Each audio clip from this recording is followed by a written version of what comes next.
Hey everybody, it's Jennifer Berry back again with another episode of the 29 Minute Mom, where we know every minute of your busy day counts. And what's interesting is we know every minute of your busy holiday season is about ready to count. So I am doing a bonus episode today with my guest, Christine Pittman.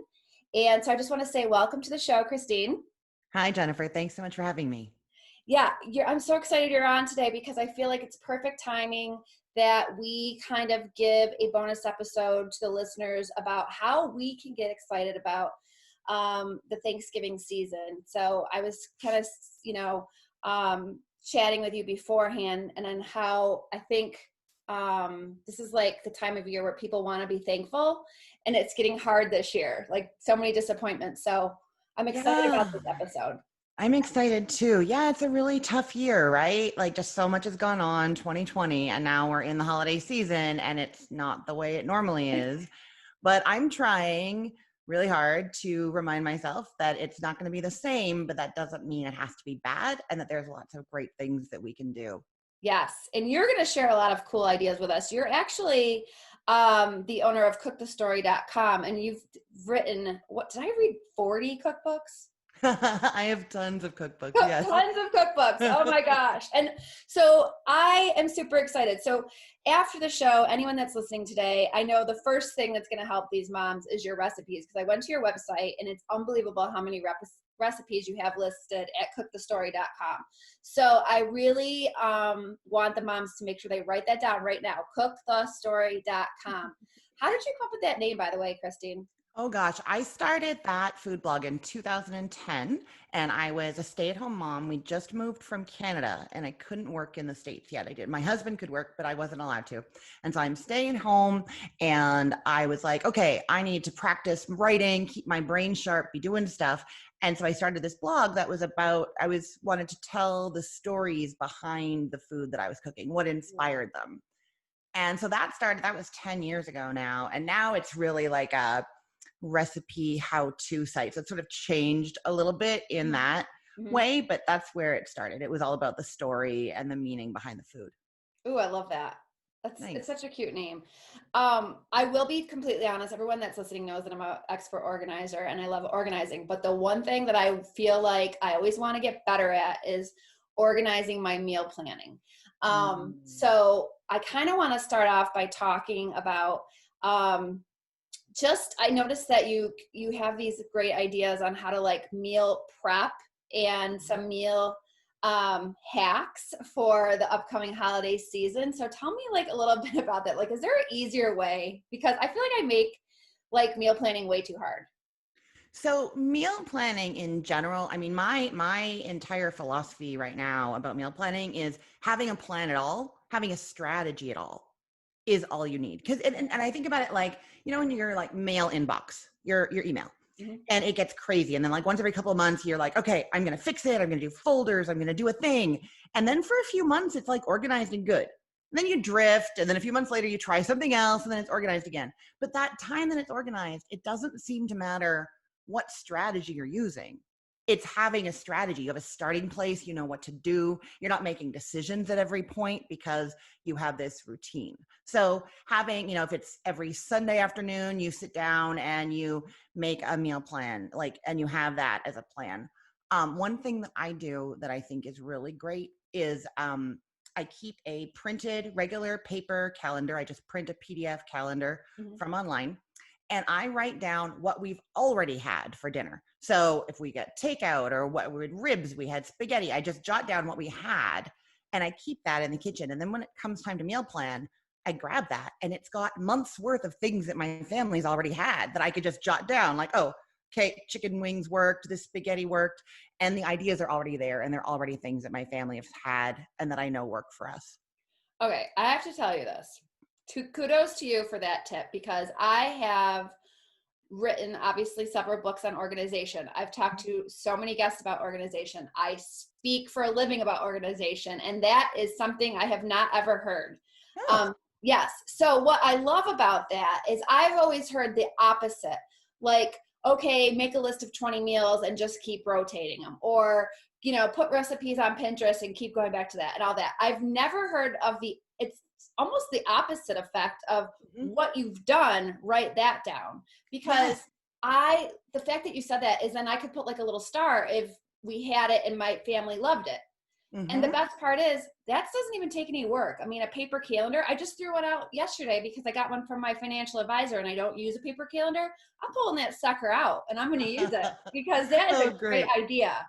Yeah, I think, a lot of times when we're thinking about time management and planning our lives, we are focused on the future. And we need to remember that the past is the best predictor and best resource for how our lives actually work, you Love know? it. I love that. That's so awesome. Okay, so let's go into we obviously know that the cook the story is going to give my mom listeners tons and tons of recipes. So that is just loaded with information. One of the reasons why I wanted to have you on the show today is I feel like there's a little bit of sadness out there around Thanksgiving. I've been on the phone all morning just with like my sister-in-law trying to figure stuff out. My sister that lives out of state, she just had to cancel her plans. You know, Mm. our kids are disappointed. We had so many months of disappointment in 2020, and I think as a whole, we were all looking forward to the holiday season. I know I'm like a huge lover of Christmas time, but I also like to look forward to plans. So I'm really interested. I mean, let's just say it's the week of Thanksgiving when this airs. I live in New York. Things are shutting down. You live in Florida. I don't know. Is there travel bans and things like that in Florida right now? There's no travel bans, but there's been a lot of urging of people to, stay Okay. home, don't Yeah. have the big family gatherings. That seems to be the general guideline everywhere.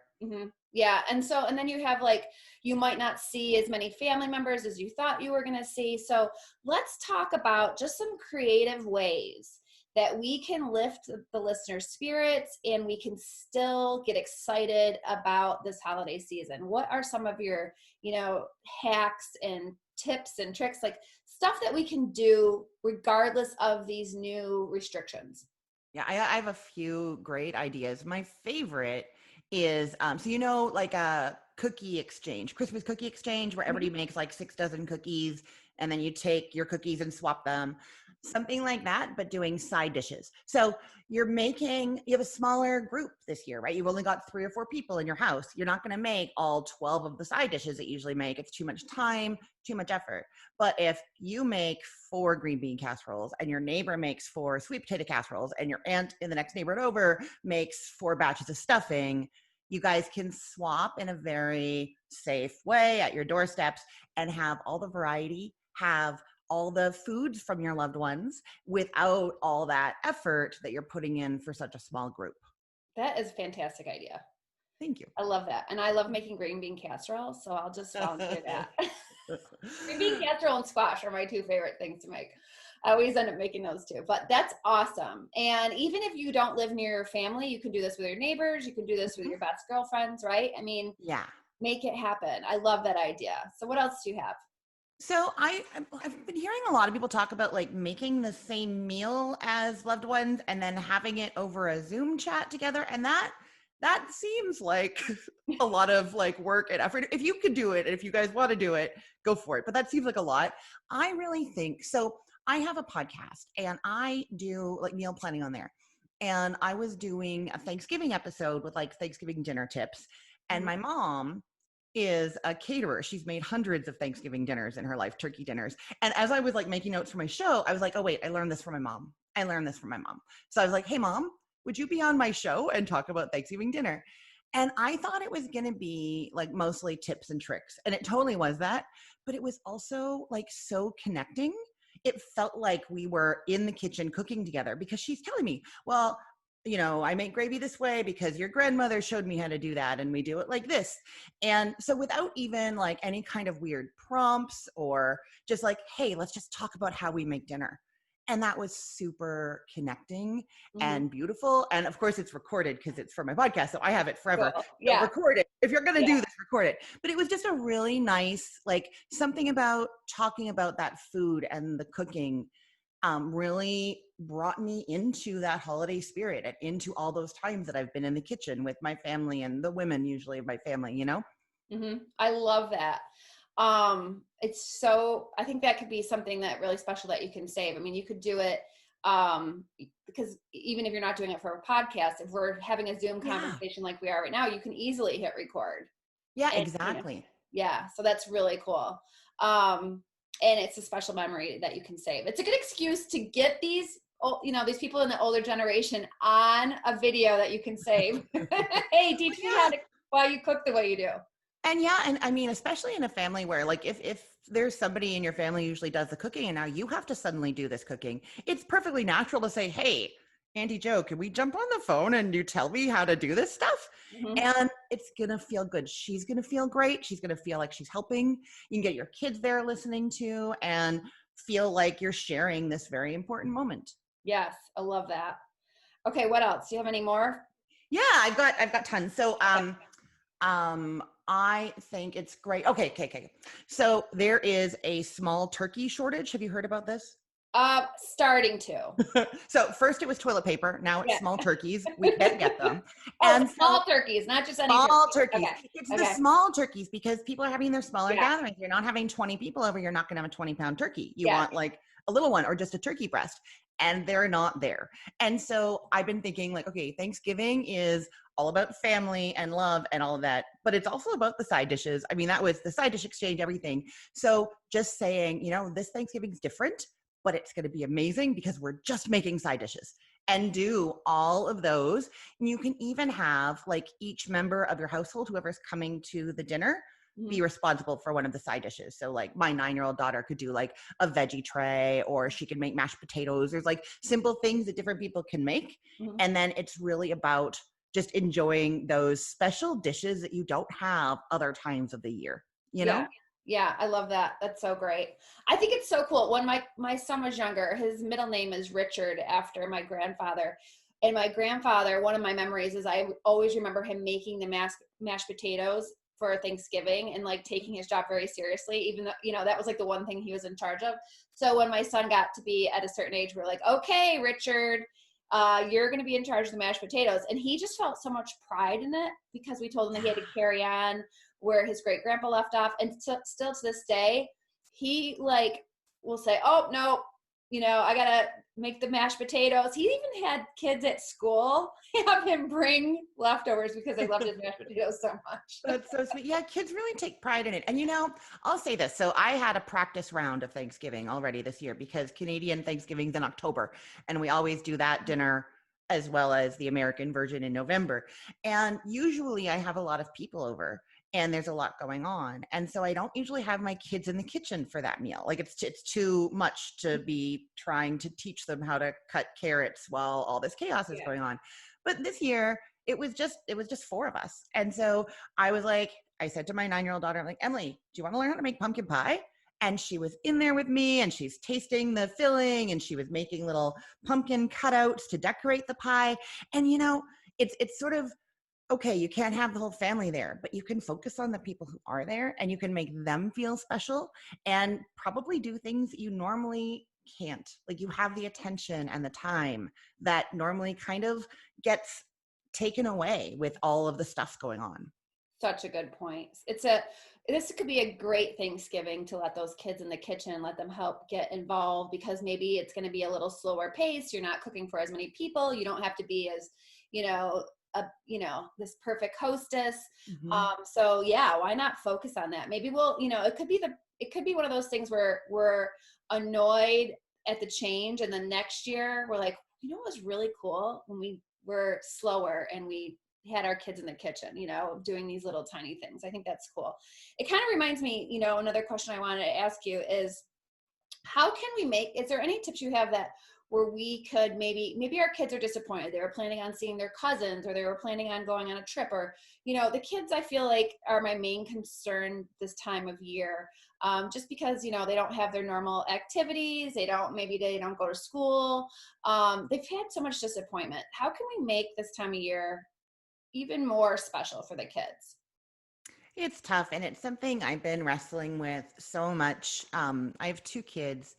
I really feel like I think the holidays, for me at least, are going to be very similar to how this year has been. There's a lot of tragedy and it's been very sad and very hard, but we've spent so much more time together. I'm homeschooling them now. I never thought I would be a homeschooling mom. But that I'm doing it, and we're together. And um, I don't know. Even we've found even just TV shows. Weirdly, I don't think we watched a lot together before. That wasn't. But we have all this time, and we found some really wonderful things that we all like and that we're bonding over, and activities that we're doing differently. I'm doing a lot more crafts with my daughter. I'm doing a lot more. My son's into like engineering pursuits. He just built a catapult out of cardboard. But I feel like it's not necessarily about like specific activities, but more about the fact that we have so much attention. Like we'll have time on Thanksgiving on Thursday to go for a nature walk. Like normally there is not time for that. You know what I mean? We'll have, like I said, bringing them into the kitchen, decorating a little bit more. I'm home more than I've ever been in my life. I have a beautiful Thanksgiving decor going on that I don't think I could have pulled off in normal years. So, like getting out the construction paper and making orange and yellow garlands and letting them go crazy. And really focusing on the time together. I think that's what's important. Yeah, and I mean, even that paper calendar idea, we could pull that out and let the kids kind of plan, some fun activity every day leading up from Thanksgiving to Christmas. And it can be as simple as, decorating or making cookies or watching a movie together and stringing popcorn. I think something for the kids to look forward to is really important. And just, time together. Maybe, you start a family photo album, just certain little things that they can have to look forward to. And we don't know. I mean, honestly, Christine, some of these things could end up being tradition for years. I know. I'm thinking about so we always go around the table and say what we're grateful about. Right. But with just like four of us, it's still wonderful, but it's quicker and not, two of them are kids who are like, I'm grateful for you, Mom. And that's like the answer, which is lovely.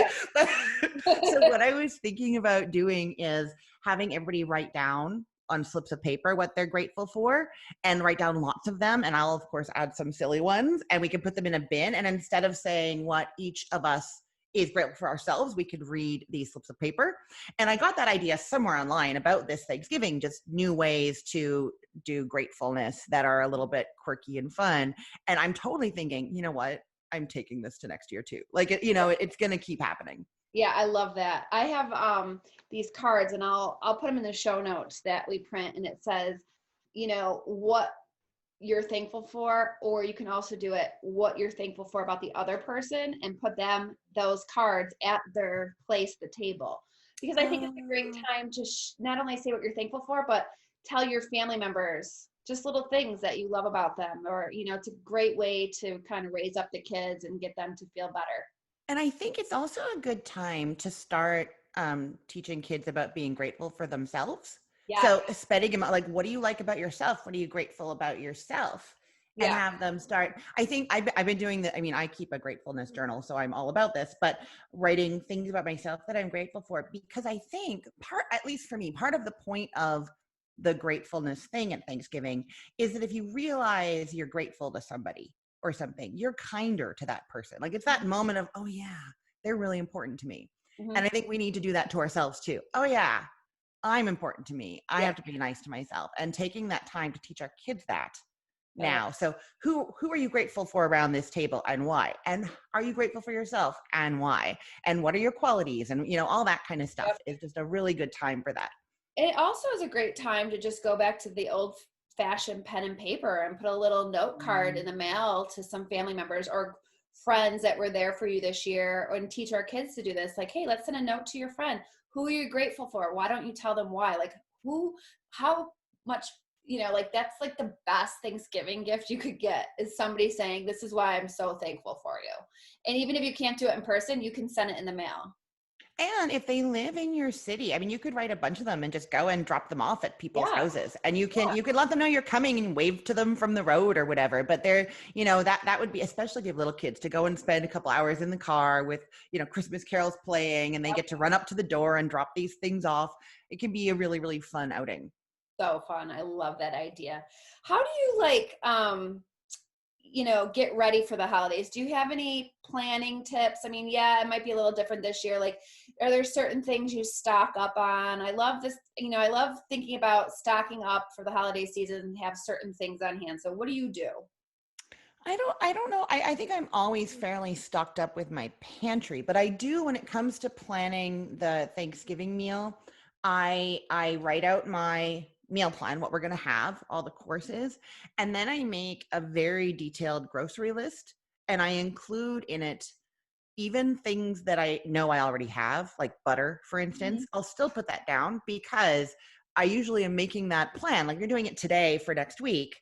Okay, now I have butter. Do I have butter on Wednesday next week when I need the butter? So having that full grocery list and not going and crossing off the things that you think you have until it's actually time to do the grocery shop, that's huge for me. Like I'm like the worst thing in the world is like it's Thanksgiving morning, the grocery stores are closed and I don't have flour or I don't have poultry seasoning or chicken stock or any of the things that I usually have. So Yeah. that's one thing that I do.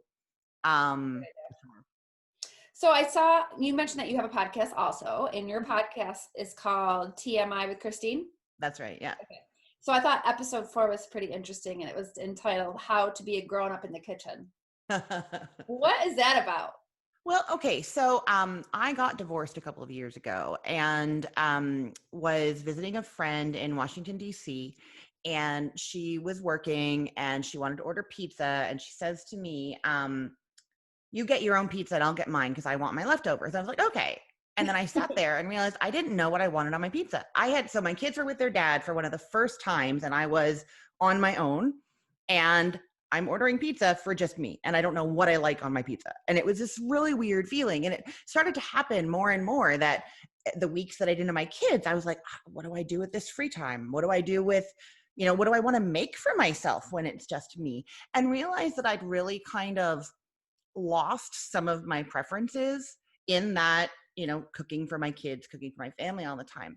And so over the course of the last couple of years I've started figuring out what those things are and I've started trying to add them to meals when my kids are here too. I mean, like for instance, an easy one is just like hot sauce. I can make tacos for us and then I can squirt hot sauce on my tacos. The kids don't have to have the hot sauce. But finding a whole bunch of those sorts of things where I get to still be a grown-up even when my kids are there and I get to sort of remember what I love and pay attention to that while still taking care of my kids. So important. I love, love, love. That's episode 4 if anyone wants to listen to it, by the way. Yeah, I think these tips are great. I just want to tell the listeners that, I pray that they're all safe and healthy.